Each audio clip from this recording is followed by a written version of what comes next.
U.S. certainly vulnerable to ISIS. The United States is certainly vulnerable to becoming a new front line in the fight against ISIS, Sen. Ron Johnson said Sunday. The Wisconsin Republican, who chairs the Senate Homeland Security and Governmental Affairs Committee, told CNN's Jim Sciutto on State of the Union Sunday that attacks inspired by ISIS, like one against a provocative cartoon contest in Texas a week ago, are allowing the group to convey a winner's message. The best strategy the U.S. can employ to defeat this is actually defeat ISIS in Iraq and Syria, so that the reality is conveyed that this is not a winning organization. It is a losing organization, he said. Johnson admitted, though, that tracking ISIS sympathizers in the United States is a particular challenge, since the group has communicated with potential recruits over social media and because law enforcement officers can't track every possible suspect. The problem is, what do you do with the not guilty yet? Johnson said. We do have laws. We have a constitution. And it's extremely difficult for law enforcement officials when you might have tens of thousands of sympathizers. How do you track them all? Johnson cited a figure published in March.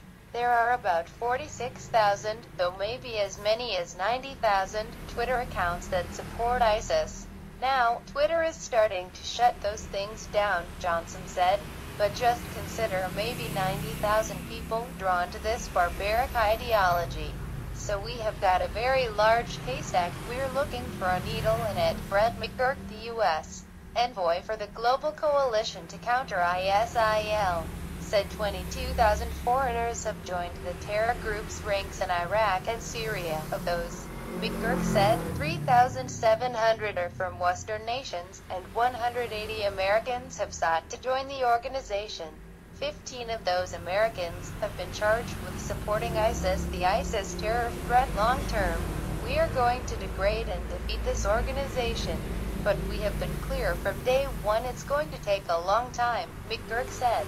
Two other experts said the threat of ISIS now is greater than what al-Qaeda posed to the United States at the time of the 9/11 attack. We're in much more serious circumstances today than we were after 9/11, said Tom Ridge, who served as Secretary of Homeland Security under President George W. Bush. He said al-Qaeda is now a global scourge, and ISIS is growing, making the threat the groups pose far more complicated today. Remember, back then we thought about al-Qaeda in Afghanistan and Pakistan and a few other places, Ridge said.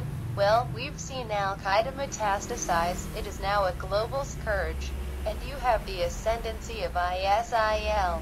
The combination of those two groups, their appeal to the lone wolves, and we see them acting in Belgium and in France and in Canada and the United States. So the threat factors and the nature of the threats are far more complicated and far more serious today than on September 12, 2001, Ridge proposed having local and state law enforcement officers help the FBI track ISIS sympathizers in the United States.